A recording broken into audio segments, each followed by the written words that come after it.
Voilà, nous saluons nos fidèles téléspectateurs du canal Congo Télévision et nous sommes très contents. Nous serons nombreux à la fin de ce nouveau programme, un programme spécial dans votre émission Grand H, Grand Homme. Et aujourd'hui, vous allez découvrir un grand, parce que vous savez, nous allons ensemble avec vous pendant 45 minutes vous présenter un monsieur.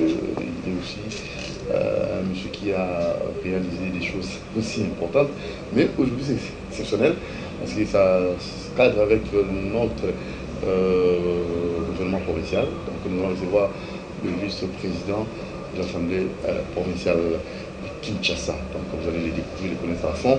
Et pourquoi pas aussi, il y aura 3 rubriques comme d'habitude, il va se présenter, vous allez les connaître. Et la seconde, les différentes réalisations. Et la troisième rubrique, les questions d'actualité. Alors c'est parti avec notre invité. Mais aujourd'hui, exceptionnellement, nous allons présenter cette émission en Lingala parce que Azali Moko, Azali Bokamba, gouvernement provincial, a dit que nous avons tout le monde. Voilà, nous avons du bail au Kateza, mais ça, j'ai comme un moto, ici Azali, pour aller dans les tombes. Alors, Botemi, vice-président de APK, monsieur maître Tchibala Bala. Mbote ndeko journaliste. Sentez-vous bien? Ouais. Kimiali. Et c'est mon ami qui a mais na motuna liboso to na ba bayeba. Nani penza invité na biso, abotama wapi, atanga wapi. Et moi, ma préférence, donc, la première rubrique de l'émission, il y a l'émission Grand H, Grand Homme.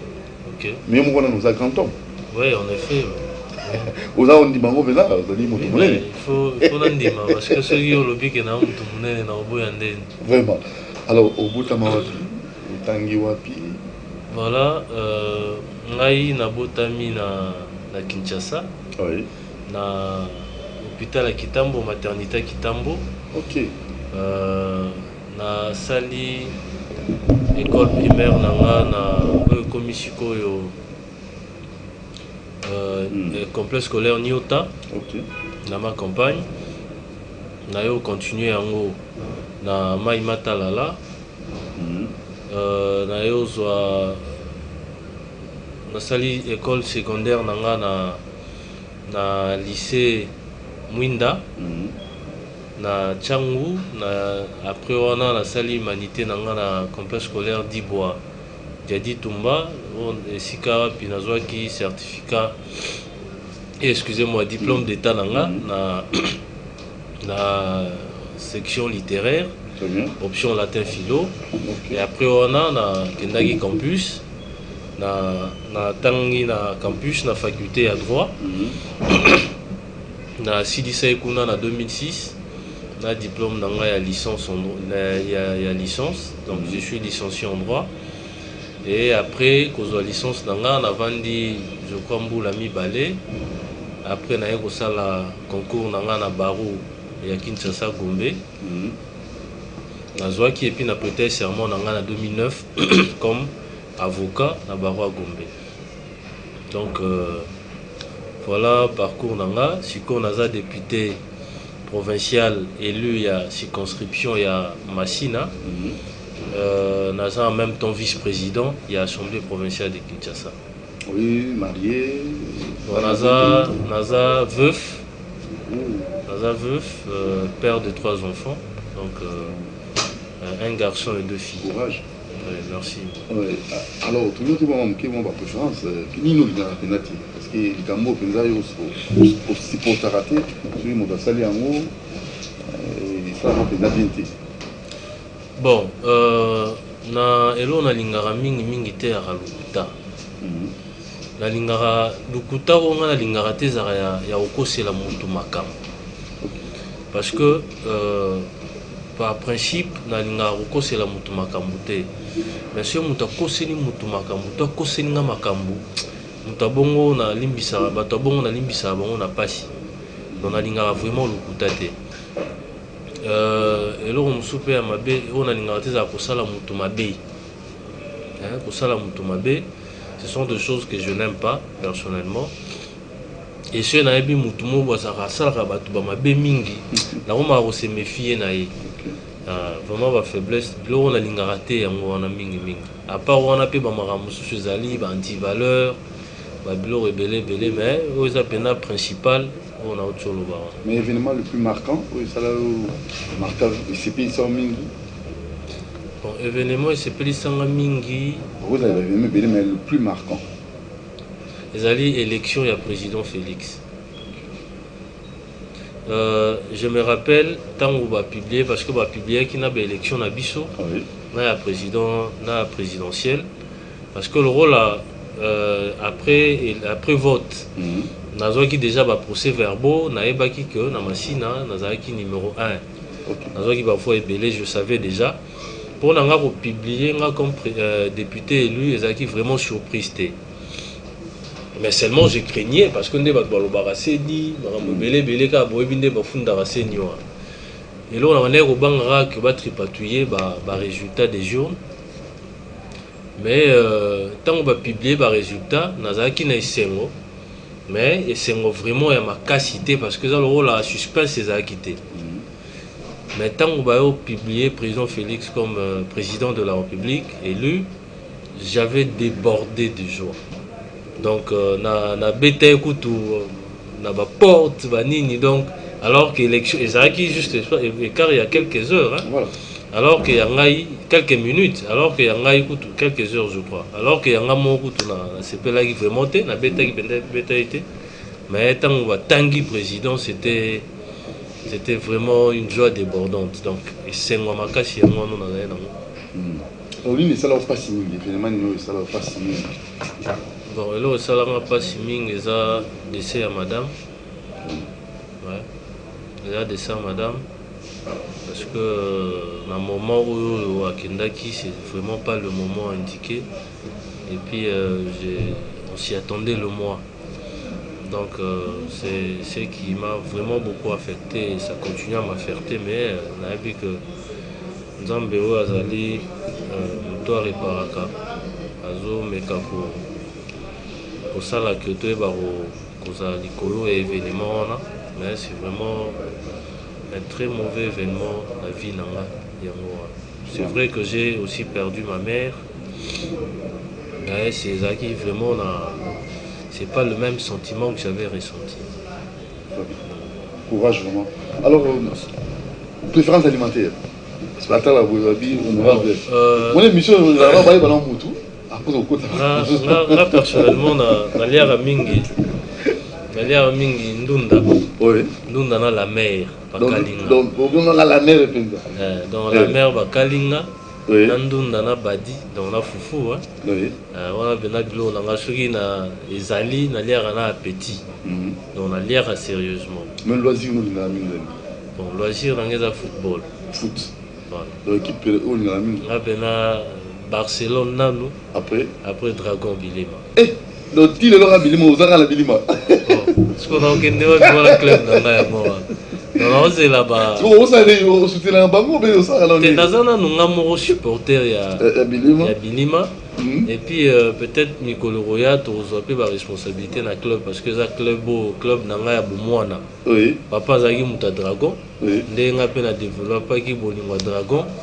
Et Naza Dragomen donc il y a Makino. Ah, donc il on raconte à lobby, les trucs qui en fait de partout et ça qu'on est. Bon, Léopard, ils ont équipe Nabiso Mboka. Personnellement, Nazaki moi triste parce que Nangaki doit arracher quand même 3 points. Tu perds 2 points à domicile. Il fallait toi arracher quand même 3 points pour Nato. Tous en orbite hein, par rapport à la qualification. Mais je crois que point en AP, ils sont important. Dans le Léopard va travailler sur Makashi de sorte que match éthiquement doit vraiment 3 points partout et permettre à Bichot tous à la qualifier pour la CAN 2020. Mais question un peu sur en fait président africain à Marcal. Na président na monde à Marcal. Président africain à Markanga Nelson Mandela. Pourquoi Markanga? Vous savez, Nelson Mandela, c'est quelqu'un qui a victime, il y a Bakangae, Basale, Bamabele, Bamindele, Ananyoso, Banyokolae. Mais tant que Bimaki prison, a commis président de la République, alimbisaki bato nyonso basalaki mabe azwi na bamindele na bato nyonso boya ensemble to travailler pour na otombola mboka et grâce na ye nde Afrique du Sud eza oyo ekomi lelo parce que soki azalaki lokola bato mosusu oyo bazalaki na baesprit moko revanchard barancune alingaka banana korégler bacompte or alinga lekisa ngonga na koréglaka bacompte na bato basalaki mabe na kofuinaka alors qu'il fallait s'attarder na makambo ezalaki pour le développement, pour l'émergence ya mboka na ye. Pour moi, quelqu'un qui sait pardonner, c'est quelqu'un qui a vraiment investi makasi pour na bato bongo. Bon président monde. Président ya monde. Moko Amarkanga. Bon. Ngai na sepelaka plus na bato ba président d'Amérique latine. Ah, il y a France, kuna tamorote parce que ce sont des gens qui bon, personnellement bah ceux qui Afrique eza o eza pe bango. Donc moi je préfère plus ba pays d'Amérique latine. Je trouve que bazana moi esprit mot révolutionnaire, ils veulent faire des choses pour l'intérêt à ba peuple na bango bien que ils sont un peu ba empêcher bango moi mingi. Mais plus bangonde na moi tendance mingoto. Voilà, alors ça est fini hein. Donc pour que Bosso déjà oui bah invité na biso grand H na biso grand Tom Motoyambi on m'a Mickey biographie et quelques préférences aussi qui est réellement le vice-président Tchi Balabala ou l'année pénale Bokepi. Alors passons à la deuxième, la seconde rubrique où vous avez vraiment très capital, où il y a la réalisation, Nîmes ici au Sala, on a vu qu'il apparaître un peu étrange, mais déjà tu vas insister, mais événement où vous avez ça, meeting en néné, vous savez déjà, quand la militaire on a la précision, dimanche 24 novembre. Ouais, donc le 24 novembre on a municipal, alors tu vas insister dans les Cambouana, après tu vas la troisième rubrique, question d'actualité. Alors tout cas rapidement. Le 24 novembre, la municipale, événement nous meeting, il y a mon nez nous alors, le fan d'Apenda, dans les Cameroun. Bon, le 24 novembre, à 14h, c'est un dimanche, donc dimanche prochain déjà. Tous en a Milulu Moko na terrain municipal à Massina. Nga azali molobeli ya bana Massina. Azali maire élu ya Massina. Donc, tant que tozalaki élu, tolekaki na base pour na ko remercier bato. Kasi mbalo yonde tozui décision ya ko inviter ya ko échanger na électeur na biso. Ya ko échanger na électeur na biso. Yango na ebisi bango tokutana dimanche le 24 à 14h na terrain municipal à Massina. D'abord il y a liboso ezaki na otonda bango botondi pour na élection na bango, pour na ba voix na bango ba pesa ngai grâce na bango naza maire élu ya Massina. Ya mibale ezaki na osenga bango ba soutenir mokonzi mboka parce que biso na Massina toza ba bénéficiaire il y a 100 jours il y a président de la République. Eza grâce na ye ndenzela na biso ya pelende o tobenga communément BKTF. Otobenga communément BKTF et Sili eza pe grâce na ye ndenzela o ya Kulumba pe Sili basali même pomo ya kitoko na lekaki wana c'était vraiment très beau. Donc toza ba bénéficiaire biso Massina il y a 100 jours il y a chef de l'état yango wana nde na koyebisa ba électeur na ngai sengeli to soutenir mokonzi mboka asali yango biso tosengaki ete ye moko na bolingo na ye en tant que président de la République kasi to soutenir ye pour que asala lisusu mingi pour na biso na Massina. C'est vrai que moi banzela wana ezali mais toza pe na ba problème musu to na banzela musu sengeli basala toza na ba marché sengeli batongela biso toza na complexe sportif toza na ngote na Massina à part o ezalaka na Pascal wana mais ezalaka pe soki ndako batu et puis beba donc complexe sportif mo ezate place wana pe barotonga yango parce qu'il paraît ezalaka ya l'état tantôt batu bazalaka ya batu ezama mobile sengila sa la biso donc to soutenir ye et puis na osenga na bana Massina tozala bomoko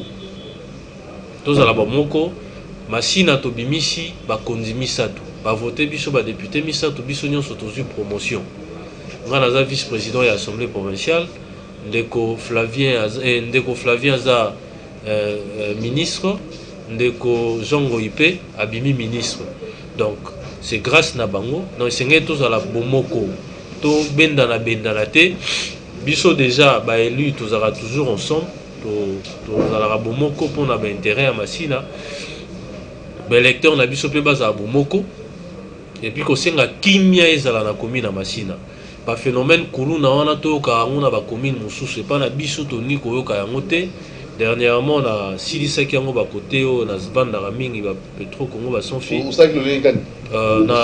na bengaki ba représentant ya ba ekiri wana nyonso na solaki na bango na conscientisaki bango et puis bandimaki batiki na bango mais ba misu ba santetaki na bengaki commandant ya la police ya son fils bakangaki bango batinde bango na district baké parquet prison donc bakoma eti prison après babimaki baaki basenga bolimbisi kimia ekota donc on a besoin kimia na Masina on a besoin bakuluna te bapapa bamaman ata bazongi ngonga eleki bakoma na bandako na bango na ndenge longo bani donc et puis message mususu ozala aba tribalisme donc ngai mungala ngai muluba ngai mukongo etc tolingi koyoka ngo na Masina te toza biso nyonso bana Chicago donc toza biso tout bana Masina makambo ba ekolo etali biso te parce que soto bitola na babiloko wana ba tribalisme wana yango ndezozongisa biso sima ole tokende liboso tozozonga kaka sima tozokabwanaka omona ba oyo banalingaka baluba te oyo balobinga alingaka bato bandundu te alors que tozovanda esika moko tozobalana toza na bafamille na biso bato bandundu baza mais soko obi olingi moto bandundu te seko olingi pe ndeko na yo moko te po asika za moto bandundu donc ce sont des choses vraiment sengeli to bannir yango na Masina donc et puis na expliquer pe bato bien fondé ya coalition na biso FCC na cash donc on a expliqué population pour que ba comprendre ba kandidater que ils en a essayé ton dimé ko sangana na bato FCC ça par rapport ya ba réalité oyo to kuti donc ba résultat ba élection des sali que tous à l'analyse wana donc ba ba le soutenir gouvernement mobimba et puis président de la République voilà essentiel il y a masolo to solana ba électeur na Masina pour le 24 voilà alors rapidement troisième rubrique toke na la question d'actualité vraiment toke na kambo ya vignette on est dans le taximen na ba tout minute pas ba tuna ndenge ya mbala oyo ba kufutango ba mona misala e osalema toka ndenge za non biso nyonso toyebi que ba taxe ba impôt yango nde esalaka mboka etongama esalaka mboka ekende liboso bapaye ebele bavivaka na babiloko wana esengeli biso mpe tozala na mwa culture wana ya kofutaka bampako bataxe babiloko wana nyonso vignette eza malamu parce que bambongo wana nde ezopermettre ville efonctionner ezopermettre ville erencontrer bapréoccupation bakinois vous comprenez parce que soki ville eza na mbongo te moyen mpe exécutif esala misala mpona bénéfice ya bakinois ezali mpe te donc esengeli bato bafuta yango biso toza assemblée provinciale toyebi ngonga nini biso tokontrôler exécutif par rapport ya mbongo nyonso ekoti la vignette donc eza te ke soki bango bazofutisa bongo biso tovandi tokangi maboko te biso mpe tokofuta mingi mpe basi basombi parce que biso mpe baélu toza exemplaire mingi mpe basi basombi na bamituka na bango mpona bamituka na bango kasi toyebi moment nini tokobengisa ministre ya finance tokobengisa mpe gouverneur mpona koya koexplike biso mbongo nyonso ekoti eza combien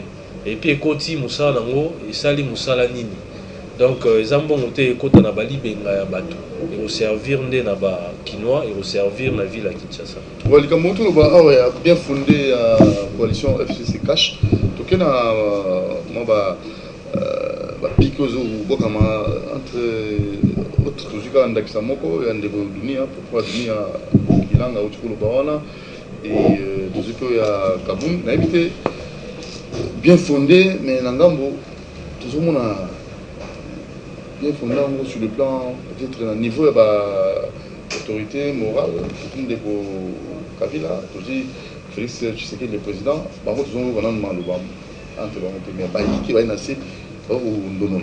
Il faut que ça m'a continué, on a bien fondé à coalition. Vous savez, d'abord, coalition et ni Olobanini. Et ni Olobake, ils ont un parti Moko. Neti biso par exemple tous la présidence de la République kasi tous la majorité dans l'Assemblée dans la chambre nyonso ya parlement tous la majorité ils ont la parti mususu to regroupement politique mususu baza la majorité dans l'Assemblée toyokani to sangisa ba élu na biso to bimisa majorité moko pour que to travailler ensemble. Donc, nous avons une coalition. Donc, nous avons pour que tous ayons un programme commun au gouvernement pour que tous travaillent pour l'intérêt des Congolais. Kasi, dans la coalition, il est prévisible que moi, je suis na CC. Pourquoi? Parce que, biso par exemple, l'IDPS, tout sali 37 ans en opposition. Pendant l'opposition, on a to subir le traitement nyonso ya mabe. To bungisi ba combattant ba boma bango, ba kanga ba misusu ti lelo ba monana te, ba misusu ba bebisa ba misala na bango parce que azam to opposition, makambo ebele. Donc ce n'est pas du jour au lendemain que tokoki ko bosana makambo nyonso yo ba régime nyonso esala biso na y compris régime passé. Yango moni moko ba combattant ba na mo ba réaction moko kaka ya venger par rapport à makambo ba sala biso mais ngambo mususu pe bandeko on dirait bazo réaliser que basi ba pouvoir ici changer ngambo et que ngambo mususu et qu'il y a un autre président bazo kanisa ke bazaka na pouvoir bangonde ba na présidence etc. Bazo comprendre te yango moni moi non ko benda na ezali ba miso bazo ba biso nde ba miso bazo ba biso etc. Et puis esprit on a pe ko venger eza na kati nezo tchara mo ba nungu kasi ce qui est important eza république tata mokonza mboka azana makambo wana te yende mutoza la seule comptable et pas population na biso na 2023. Batou balobaka oh non président Kabila a échoué etc. Mais il n'était pas seul azaki na bato belé ou azaki na bango. Donc batou nyonso wana ba ozala comptable était envers population et ozala ndé président de la République. Voilà pourquoi ce qui est important c'est pour lui c'est l'intérêt des Congolais. Il est en train de travailler pour les Congolais et c'est ce qui est c'est ça sa motivation. Makamusu soit des alango na tinate. Mais la déclaration il y a ndeko dunia ils a vraiment mal monté parce que ils ont fait ça batumusu raison bato baloba que na 2006 na 2011 président Kabila Zara est lutté donc bato na ba na raison et ngolo ba ke yende mutu a dictaka seni nde ba propos na yewana tant alobi que ça grâce à Kabila alors que azani président seni ni membre seni donc azo funda directement maramunyon sur salam donc il peut la majorité où ils en assemblée wana ils ont majorité moko décidé par le président Kabila et il peut la la pas katana qui na élection donc président Kabila a décidé qui a katana na élection donc ce n'est pas bien en tant que politique contenir ba propos moko ils allaient ko salir même image et autorité morale na yo. En tout cas, tous en besoin de Kimia. Totambola, 5 ans. Totskalika a 4 ans. Et la population a la biso au tournant pour et l'oronini biso to sali pour nae. Donc on n'a plus le temps de perdre dans la guerre. Bon, réaction, il y a président Kabund. Président Kabund a cité Moutouté. À lobby a pesika ba illustration mais ils appellent en réaction il y a ba propos net sur le na bandeko dunia parce que ba propos bon ils ont mingi tango batu ba koyo kango ba okanisa que président de la République a le rôle étiquette ndenge bandeko na biso la muka baloba et que décision utaka et pas imususu etc. yango moni pona ya lobby que batu nyonso yo ba na biso na coalition oyo bazoluka que président a échoué ba keba na bango. tokoki pe kosala lokola bandeko bamboka mosusu nde basala na baancien président na barégime akala. Donc toza na besoin nango te bazonga na bon sentiment biso nyonso tokozala responsable devant population wana. Eza na baministre mosusu lelo oyo soka aleki boye bafingi eta moyibi oyo moyibi bamiyibi. Eza ka président Kabila tende andosa responsabilité nyonso wana na bango wana, c'est-à-dire gouvernement wana na biso nyonso to na ba responsabilité na mboka oyo esengeli ensemble to travailler pour l'intérêt ya congolais. Esengeli biso nyonso to accompagner président de la République à matérialiser vision na ye pour la bonheur ya peuple congolais. Ce qui tolingi biso monto na kochaka ba koka jambe tozo biso mo pe ko timo la libulu na biso. Donc ça vraiment malamu te. Voilà les position ya président Kabund et je crois que déjà qui meza nango les deux regroupements tozo kanabiso président Yemoko aza au-dessus de la mêlée alors que coalition va continuer. Donc tout le monde a été raison nini ba guerre rwandaise là et continuer toujours. Mais pour permettre le développement mboka non mais président est en train de travailler. Attention qui va combattant va salir boy nini a peut perdre va salir boy va réaction soit président Zolanda lui il est en train de travailler. Moi to connais tout mami azune avion kenaye. Oh mais sur quoi mais ça nini ça va bilo mo va benga épiphénomène alors que nango yé aibi que congolais sengelalia OK et sengela la na ba condition bien et sengeli bana batanga et sengeli bana na ba congolais baza na accès na ba soins de santé et sengeli baza la sécuriser na ba bango na ba bien na bango. Donc c'est ce qui les préoccupé yango wana ba biloko mususu etikali wana eza wa benga ba chai écrasé ba biloko moko ezanga na importance yango moni azokipe na ba makambo wana te. Mais déjà bilan ya voyage à président non mais yemora lo bien non abi que c'est grâce à ba voyage naé ndé a ramené plus d'1,5 milliard en dehors de ça. Aujourd'hui, qui pouvait imaginer que tu aurais la gratuité et enseignement dans Mboka oyo? Tant au président lancé que même bandeko nyonso boye biwana bakamba mboko babaki c'est impossible. Même bisopé na IDPS to bandeko ba est-ce que bena président zaka na ba déclaration té. Parce que biso to bien nombre de paroles, to comme ko loba c'est que président pas kotima ba démagogie, ba promesse moro à retenir té. Mais aujourd'hui, la première année à mandat, c'est quelque chose d'extraordinaire. Et c'est grâce à notre voyage, tout aussi financement pour accompagner gratuité et enseignement. En dehors de ça, action est belé, travaux sont la massa et la banzela, des moutons, construction d'école, il y a centre de santé dans le camp, il y a école dans le camp, etc. Maï, courant, etc. Donc ce sont des choses et ça grâce à ma voyage parce que tant qu'on a lancé qui 100 jours il n'y avait pas encore un gouvernement. Le gouvernement a quitté, budget a quitté. Donc c'est grâce à ma voyage et ça dit que moi mis sur le côté et permettre moi ma réalisation clinique. Voilà, mon Thierry, vice-président Chi Balabala Baléan Oboé qui entre coalition FCC Cash Maramon Soli Malamu. Tant que déjà Martin Fayulu a posé la réforme et ça les m'a bloqué les hommes dans évité. Comment venez à éviter? Martin Fayulu a abandonné au ordre dans la Mouka. Parce que la Mouka de l'autre est que basa est sous Teba Panzana. Donc Atikaliga a yénan de Konaï Mozito. La Mouka va Panzana. Bemba a Kenya en opposition républicaine. Katumbi a Kenya en opposition républicaine. Batu mususu babandai ko accompagner bango balongo longo bambusa nyamu ici balongo. Donc la Mouka Atikaliga yé nan de Konaï Mozito. Donc ba tchano no ordre kuna avant ayana ba réforme il faut bandana kuna. Yezana ba combat na vérité des jours. Alors que Azagi une opportunité, il a représenté nos opinions que Yinda gagné qui be élection Azagi na cour constitutionnelle. Ba senga ba preuve, ayana ba preuve té. Sikoyo. Le rôle les a à comprendre que combat n'est commis dépassé. Ayana ba réforme, moni système gara auto e bara na mboko yo. Ya il faut chama kelele oboya pour que ba benda yo ozo moi isika. Donc le système wanande mbalo yo e olekate.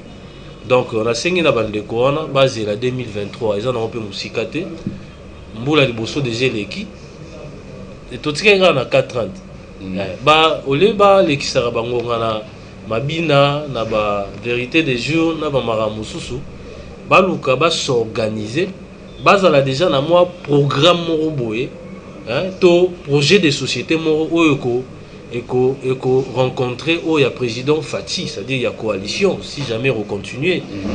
Vous comprenez, parce que par rapport à la réalisation président Lelo normalement on a été nani Congolais au voter en dehors naïe parce que Congolais pe a mutu moko a rappelé maele a na dupté a bi ke bato belé ba na ba discours ba réalisateur mais président Zoloba a réalisé donc autant qu'on peut sa confiance dans mutu bongo a continuer naïe ndé Mobutu abara seko parce que a réalisé ma modèle que qu'on peut sa confiance dans Mobutu azana ba discours a même ko ya ko annuler na makambo yo déjà ba acquis o eza déjà ayekutu aboyina yango tango nderogize nga apesaka bourse na ba étudiant premier ministre mozito ye akasa bourse wa kongora yango wana donc mutu mususu rien na ba idée malamu wa successeur na ayena ya mabe donc batu ba obanga voter mutu mususu parce que et risquer gratuité longwa eko makambo ofuta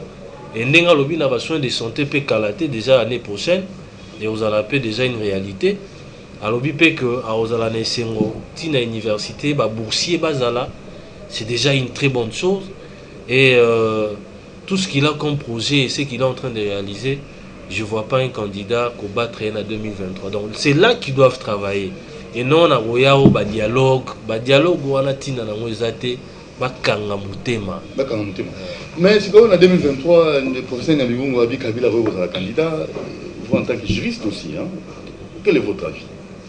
Bon moi personnellement on a un avis contraire mais étant donné que yemo concernant se prononcer na été donc normalement la routine à remettre avis on a té parce que bisonyon soto lelo na Congo malheureusement batunyo so ba comme expert ya constitution bon mon ana mutoyo peut-être azana constitutionnaliste était mais azo interpréter constitution azo pesa ba avis naie etc a considérer que ça parole d'évangile.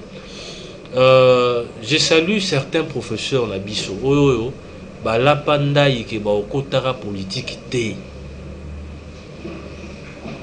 parce que vous savez politique parfois mutu alongwaka aza reso indépendante même raisonnement na on est comment le rôle là hein et comment le roi va vraiment téléguider par rapport à l'intérêt politique yango wana personnellement ceux qui n'ont vraiment législateur n'ont préféré ceux qui je parle de l'Assemblée nationale que ceux qui moi projet mon koboye to proposition mo ya loi to arrêter mon ordonnance interdisant aux professeurs politiques parce que bango baza wana pour nous ça biso boania ceux qui professeurs a pesi ba analyse ke mopandi boyebi bana boni oya o détourner na analyse na wana o eza erroné to na point de vue na mo ya mabe donc batika la ba scientifique pour na bonheur ya Congo to on a besoin ya science à malamu science mote o eza teinté na ba tendance parce que na muto kamboé a peu sa point de vue na pour nous soutenir quand wana eza ba bilo mo ya malamu te donc président Kabila et moi se prononcer te eza ndé bateau yo ba moni peut-être que na régime va se retrouver par rapport ya makambo ba salaka et que c'est le président Kabila zonga pour que ba se retrouver donc ba on a intérêt na bango mais c'est la 2023 to voyez banani oza candidat nani oza candidat. Voilà, très rapidement on peut parler aussi opération Kinmopeto na ebi que bien qu'il fallait que na source bien que vous allez qui vous avez au Kambama Kambamo.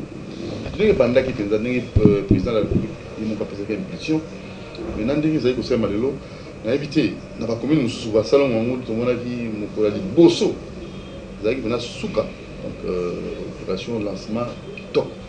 Mais tout d'un coup, samedi, tout le monde a dit que n'a pas commis nous sous Tenza pour Kobana Ndenge, mon collègue a fait qui impulsion on a dit, n'a pas beaucoup même c'est nous sous bon, ils ont constat au sali que c'est ça au ngana salité parce que Oui, on a une machine, on a dit que salon salama.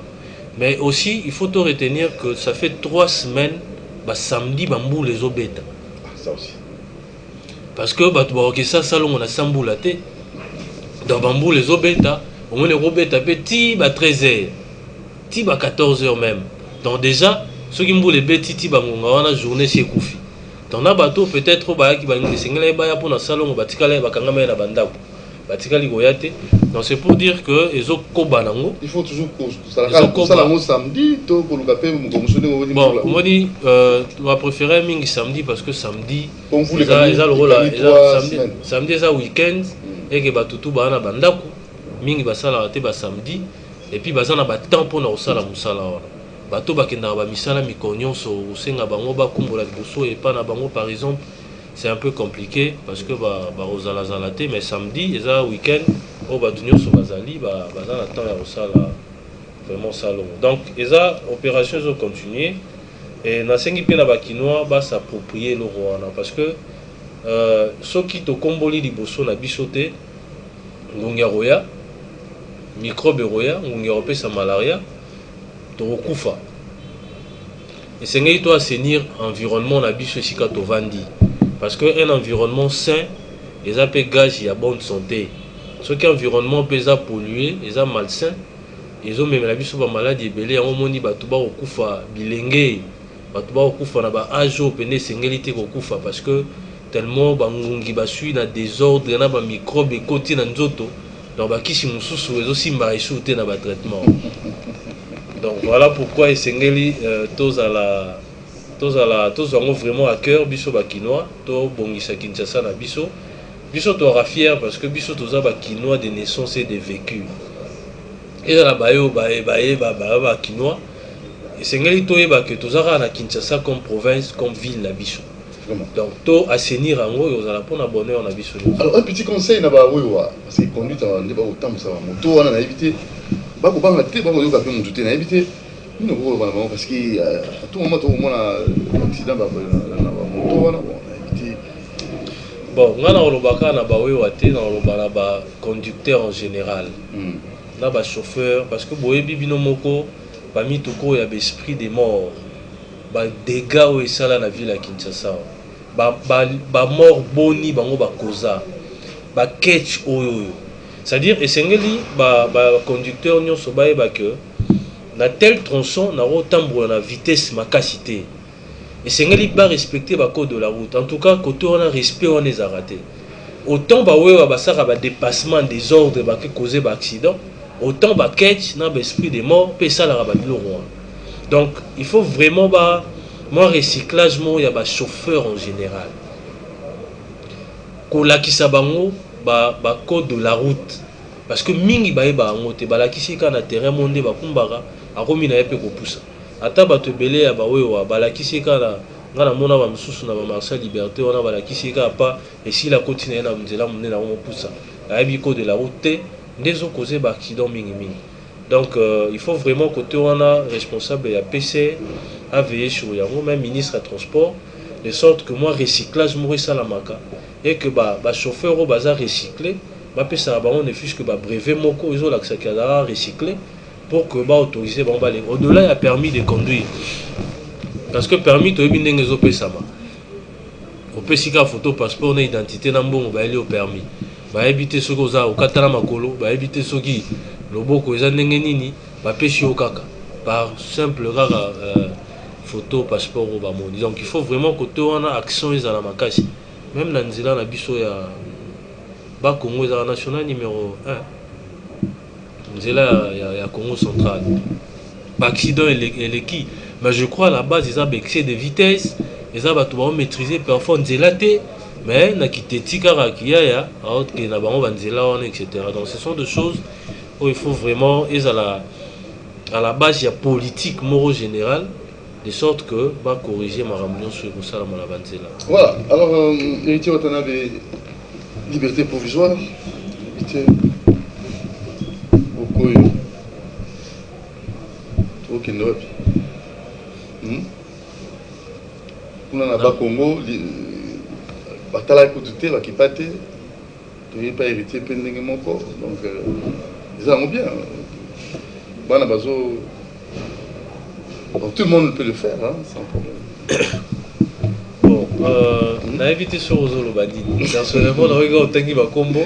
Mais en tant que politique aussi, vous avez beaucoup de Kamba PK, vice-président. On a évité Kamba hérité au Tanapi, qui a bénéficié de la liberté provisoire.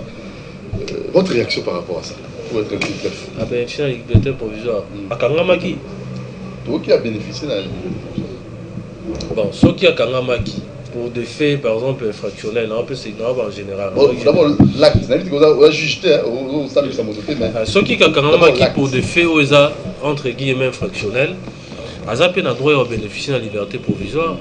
Parce que le principe, la liberté, ils ont réglé. Hein? Arrestation, tout Kangamutu, les exceptions. Ceux qui par exemple que fuite ils ont à craindre été. Bamoni que azan a résidence naé.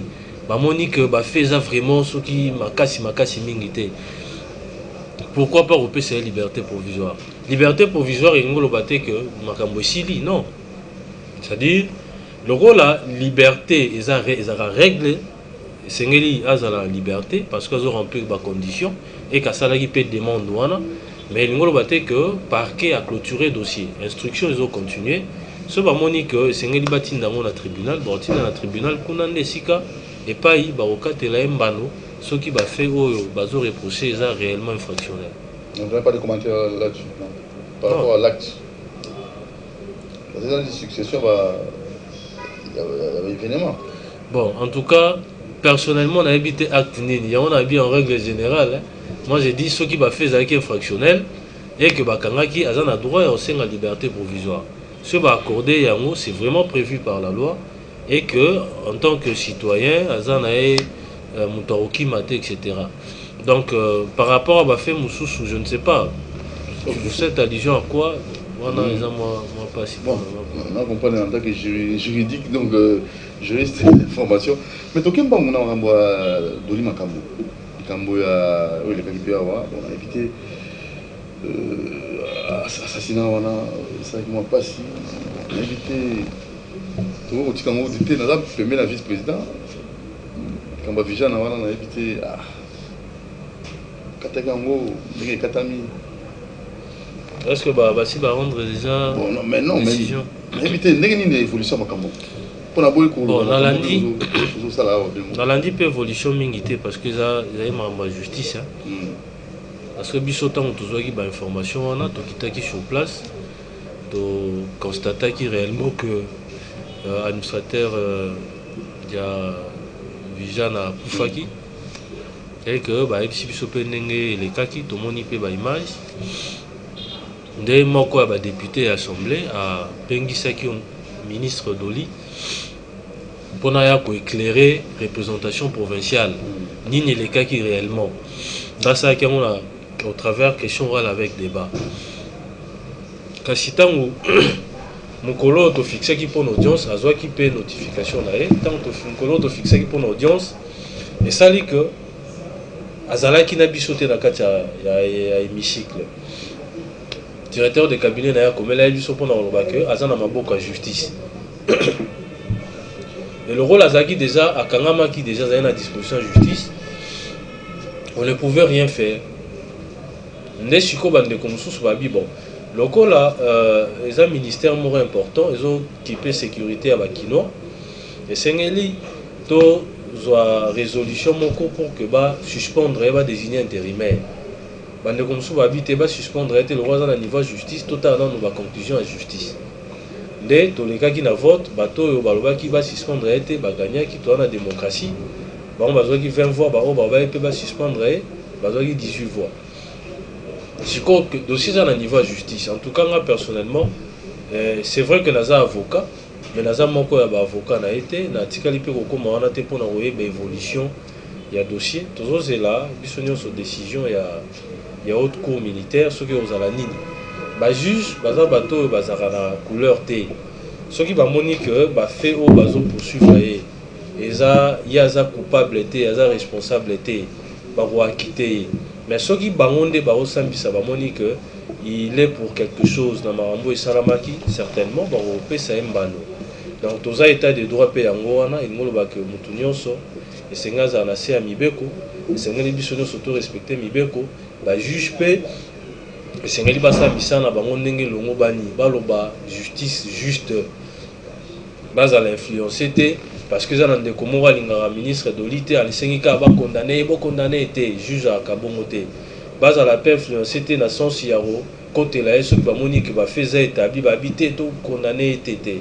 Donc juge à l'état d'âme et l'autre guide na à la rare amibeko. Voilà. Merci. Pour te remettre dans ce cas déjà, on a invité peut-être un mot de conclusion. En tout cas, merci. Novembre.